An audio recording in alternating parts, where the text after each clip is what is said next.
Now cortisone, but I have used it on rare occasions, and like have worked with international athletes, rugby, guys, the elite athletes want whatever it takes. Yeah, they want And to so, get back out there. well, they're competing on an international level, and it's like, yeah, they don't mind leaving a piece of themselves on the field, which is sad in some ways, but Sure. it's So we're leaving a piece of themselves on the field. So here's something, I've studied the hunter-gatherers. I should say I've been blessed how many people can take up a study of the hunter-gatherers. And one time, I have a good memory, especially when I'm talking to an expert who I care about. And Dr. Bill, when I mentioned hunter-gatherers, about 4 or 5 years ago, he goes, oh, hunter-gatherers, eh? Because he keeps hearing this. This is a big deal. People are going back to say, hey, maybe the farmers weren't right. Maybe our industrial grandparents weren't right. Maybe the tribal living people had the better way to go. And if you look at downtime and you look at people who had a protein, fat source, and greens, etc., and they weren't being invaded all the time, if you looked at a group of hunter-gatherers that had that, they had a heck of a good life. And it wasn't this, the being a beast and grunting caveman type life that you may have heard about. It's really, it's a thriving with nature, just like a wolf thrives with nature, just like a bobcat thrives with nature, right? Until they get attacked or run out of food, they've got a pretty good life. And so that's the hunter-gatherer lifestyle. So while I was doing that, I started studying chimpanzees, bonobos, Jane Goodall's books, Dr. Robert Sapolsky from Stanford, who I currently think is the smartest guy I've ever listened to. His brain capacity for putting so much science and so much history and anthropology and being lighthearted and fun at the same time, he's incredible. And I think he was born with a different brain structure. You may know that Einstein's frontal cortex, I think, is about 30% larger than the other. Yeah, I saw a nice documentary on Einstein. So I would say Robert Sapolsky from New York City has something like that, some special brain, and he's lighthearted. I mean, you imagine giving a talk to the Stanford grad students with no notes and putting everything in like the perfect recipe. That's what this guy does. But while I was studying the big cats, I landed on something that reminds me of what Dr. Bill said, that some of these athletes, internally or by their coach's pressure, their teammates' pressure, or whatever, they leave some of themselves on the field. And that's just not their body, that's their mind too. When you deplete your ability to do hard things, then you're no longer able to do those hard things. So unconsciously, you tell yourself, no hard, no hard, no hard. So you go from extreme hard to nothing hard, and that's where you could become a depressed couch potato. There's all kinds of reasons for it, but that's just one way you could become a depressed couch potato. Or you could stuff your emotions and become a workaholic. All kinds of things in psychology, and that's for another topic. But when I looked at the big cats, and you talk about a hunting tribe of females, let's just pick 5. When they go after the wildebeest or the kudus or whatever animal they're going after, there are typically some herders, maybe 3 out of the 5, and then there's 2 attack females that do the diving and the killing, and then the other ones come by and enjoy the kill, and that if the male's nearby, he gets the first dibs, and he hasn't done anything. Unless it's a really large animal, he may go over and jump on the top because his weight may be 30% more, and then kaboom, the animal goes down and they all do it. Guess out of those animals I just described, those 3 different core groups, guess who gets injured the most and who dies the youngest? the ones that probably do the best are the herders. They do the best. Yeah. Yes. The male lion has to fight off. So the 2 attack cats out of the lion They're tribe, the ones that leave it on the field. they're the ones that leave it on the field. So they are the Bo Jacksons of the cat family. And so this is a really interesting thing. If you go, I'm guessing, I haven't done a full research, but I did work in contracting. If you go to a contracting site, I would say the person, let's say if they all don't do drugs, who gets hurt the most? And I'm going to suggest as the person going the fastest and the person doing the most, and that may be very focused, but they're doing so much so fast that's what I would say is the more risk. And so we'll have to see what the statistics are on that. So do you have any thoughts about how to operate a system like a team sport where you have these different people? Like in a hunter-gatherer, I would be the medicine man of the hunter-gatherer tribe. So my goal would be to make decisions to help people thrive, be well, not invade, and not get taken advantage of. So that's what the wellness person will do. And it also welcome the gatherers and welcome the hunters back and give them treatment and give them some downtime and, you know, like the whole spiritual side. That would probably have been my role. What would your role have been in a tribe? Probably a witch doctor. A witch doctor. Okay. I think, I'm not sure where I would fit in. I might be, so I actually spent a day with hunter-gatherers in Africa, which is one of the best days of my life. When was that? Where'd you go? Tanzania, 2006. Tanzania. We were out somewhere outside the Ngorongoro crater, and we'd seen all the big five the first day we were there, and kind of did everything we wanted to do, checked it off, and our guide said, well, do you want to do something different? Go find some bushmen to spend a day with. So I was actually running through the jungle and savannas with a bow and arrow with bushmen out hunting. We caught a mongoose and a squirrel and had a quick lunch by rubbing a couple sticks together. Amazing day and extremely happy people. Now, their health, I think their health and wellness was generally good, but they had a huge infant mortality rate, some other things because they were not compliant with having housing, education. So there were some, but very happy and apparently healthy. Their life expectancy was probably not wonderful, but it was unbelievable. So on the way in, and we'll try to capture this on the way out if we have a moment, you pass by elite athletes, photos, you know, big wall photos of athletes in action. And I've met a number of the athletes. Todd Rogers, volleyball player from St. Inez, who's an Olympian, gold medalist, I believe, with Dalheiser. Yes. And when I met Todd 3 years ago, I think it was now, at the Karch Karai dedication of the volleyball down at East Beach in Santa Barbara, I met Karch. This was an interesting thing. So I thought Karch was this big, strong guy, because when I saw him in the 80s, he had a lot more tissue on his body. His legs really looked like a mesomorph, like a medium build, like a Schwarzenegger's a mesomorph, so his legs really looked pretty darn large. You know, not double mine, but a lot more tissue on his legs and his shoulders, etc. So he was big, he had tissue on his face, but thin people like myself, we lose tissue, we tend to lose tissue as we age. But when I saw him 3 years ago, he looked like a completely different person. So no offense, Karch, but you look very different. And I'm pretty much the same structure as I was when I was 17, so I didn't change. I'm not a mesomorph, I'm an ectomorph, extreme ectomorph, really.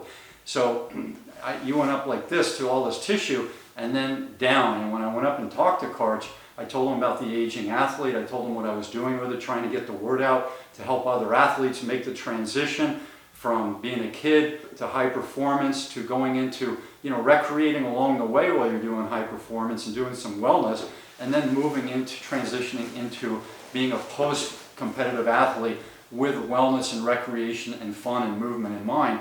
He said, that's a great idea, but I'm a really bad example for you to interview. And I said, why is that? And he said, because I've got hip problems from jumping off that same leg over and over to get up and smack the same way over and over. So a repetitive stress injury. So I said, how often do you work out? And he says, lately none, because I'm in pain. And so because of his workout lack, and because of his highly, soon after that I found out he was the female Olympic coach for the women's volleyball. And I saw how much activity he had training and coaching the U.S. team. It's a full-time job plus travel, plus you're getting calls at 10 at night with issues going on. Doctors know about calls at night. And so talk about a stressful, busy life. So that's not what I would consider a wellness life, but it would be considered a standard practice for coaches. So before we get to Todd Rogers, I'll ask if you have any thoughts on what I just shared. A medicine man who cares, looking at a person who looks like, to me, he lost 25 pounds and a lot of tissue, and now was sedentary for all intents and purposes 3 years ago. I think it works both ways. So we have patients, some of them that beef up for athletics. I had a gentleman today that played professional football, and he's probably 6'8", and I've done a couple total knees on him, and he's probably guess, 70, 60 pounds lighter than he was. And which So is good for him. Which is good for him. So we see these guys that bulk up for a sport like football, or even, you name it now, the amount of weightlifting that goes into just Any about sport, bobsled, anything. so you don't need to carry that into middle age. And so some of the healthiest guys that are still working out have actually gone from sort of big to small. Mm-hmm.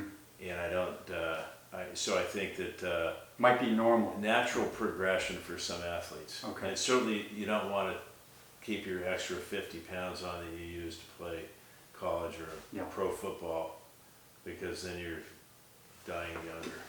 Yeah, I would say that his build in the 80s when I saw him looked like, a normal volleyball player who's got a mesomorph set of shoulders on him and some pretty good sized legs. So that to me didn't look like he was bulked up. It looked like he was just Jumping a out fit. of the sand on a regular basis. Yeah, jumping out of the sand.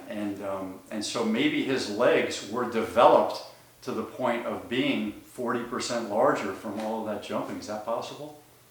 I wouldn't say 40% larger, but 15 to 20? that's probably more More like that, okay. And then when I met Todd Rogers was 33. So what would you think? Is that old or young for a volleyball player in the last 10 years? It's a little older. It's a little older. Yeah. So I met Todd Rogers, he's 33, and I've seen the workouts that high school and college athletes do in volleyball and in many of the other sports, running bleachers, doing all this diving in volleyball, hard workouts. And so I was thinking, 33, he's been playing volleyball for 20 years perhaps, something along those lines, and doing all those workouts, and now he's 33. So I told him about the aging athlete, and I said, do you still do those workouts that you did 10 years ago? He said, no, very much different. I said, I said, if you went down to UCLA right now, or UCSB, where we are, and you did a workout with a college team, could you do the workout? And he says, probably not. He said, I could compete with the team, but I probably would choose not to do the workout. I said, because you'd be in pain? He said, I'd be in pain for several days doing the workout. I said, wow, a pro compared to college telling me that. But it's an age thing, and he learned how to train his aging body, so that made sense. Any comments on that? Just that I think you have to do things differently as you're aging, and charging on like a college athlete, your body doesn't recover as well, and so different strategies, more flexibility, less impact, and practicing skills and doing non-ballistic Yeah, non-ballistic type of exercise sometimes is better for somebody who's putting a few years behind them. Had you heard when you were in medical school the word telomere? Yes. Yes, they knew about it in the 70s. You were in college. 70s, yeah. Yeah. And they knew about telomeres. I'm glad. I'm going to have to look up the history of the telomeres, because that's been a buzzword for about the last 10 or 15 in the personal training books, talking about telomeres. What do you think of them, and what do you So it's watch? a muscle unit. So it's part of the anatomy of a muscle, the microanatomy, and so there's different ways that the physiology works with fast and slow twitch muscles, and so I'm not sure what. So tell me what your understanding of telomeres Has a lot to do with recuperation. Telomere damage can create a lot of work for your body to repair the telomere damage, according to what I've read. And you can do permanent damage by continually destroying the structure of the telomeres. That's just Absolutely, one thing. Yeah. So you need recovery. A lot of recovery. Muscle training. In the book that I took for my certified personal trainer exam, which is I thought a pretty good book for the NSCA, which they consider the gold standard. He was the coach at the University of Nebraska, one of the first strength coaches in the U.S. High college athletics, and they were getting good results in that kind of the University of Nebraska team in the late 60s and 70s, and then the other colleges picked that up. Anyway, in that book, one thing I learned that many of the other books also say that I hadn't heard before: the number one way to recover from muscle fatigue from a workout or from weight training is, and what would you say? I mean, so I would say hydrating and rest. And, the most effective, like if you had to pick one thing that you're going to do the hydrating and rest, but what would be, this book had one thing, and I said, really? I don't know if it was drinking milk or some kind of, so there's different. It's actually doing a workout. Okay, yeah, so. It's not just warming up the muscle,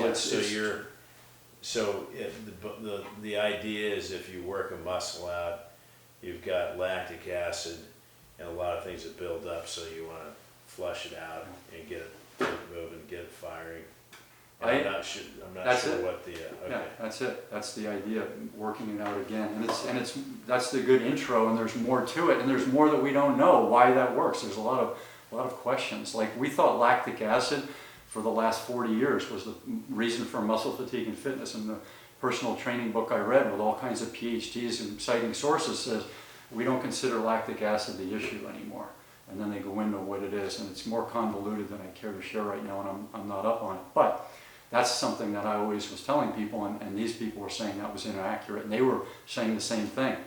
One thing I was going to share is muscle fatigue and recovery. So what I'm learning from writing about these books about athletics, and then I check in with myself, because I'm one of these people who had to do everything right because I don't have the speed, I don't have the size, and I have some hips and shoulders that are out of balance, right? So I had to do everything extremely well. And I learned from that, and I learned what worked and didn't work. Bruce Lee, same thing, had to do everything well, but he still broke his back doing squats. And I think it's because he had little man's syndrome, and he always wanted to be bigger. And he did finally take steroids, and he put on a lot of weight, and he went from 145, which was big for him, to 165. When he died, he was probably 138 because he was working all the time and taking painkillers. He started out with, when he broke his back, 2 painkillers, and he went all the way up to 8 painkillers a day, and I have the name written down. But not to point the finger at Bruce, to point the finger at people who don't recuperate and who are taking things that they shouldn't and then getting addicted and taking more to keep doing the 15-hour a day of making movies, travel, signing contracts, choreography, fight scenes, and then street fighting as well. He's doing it all at the same time. And I'd say he died from a blown fuse, not from any one particular thing. Excessive lifestyle. So that's what is a common theme with not just these athletes, but the over 1,000 people I've interviewed. They will mostly fit into the realm. So on one side you have non-wellness, which most of them are not wellness originated. Many became wellness because they wanted to succeed in their sports and in life. They became more and more wellness as time went on. But the one thing that they have, which I don't have, is an excessive personality. And I would guess a lot of people in the medical field, because medical field's a long educational process, and you start out with loans, many people, and then you have hires and emissions, insurance. It's a very tough business.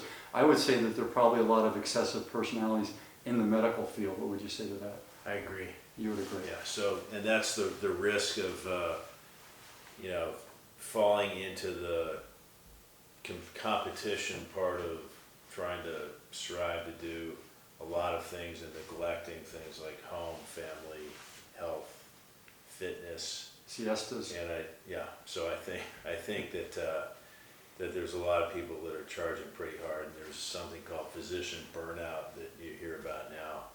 And did you hear about it from the people who were in their 40s and 50s when you were in your practice in the beginning? No. You hadn't heard about physician burnout? It's like sort of like the PTSD. It got diagnosed later. It got diagnosed later, and nobody talked about physician burnout when I was in medical school. When we come back, we're going to talk about the junior athlete and the Spartan warrior and what they have in common. Thank you. Okay, now I've got to see what's on my. I actually have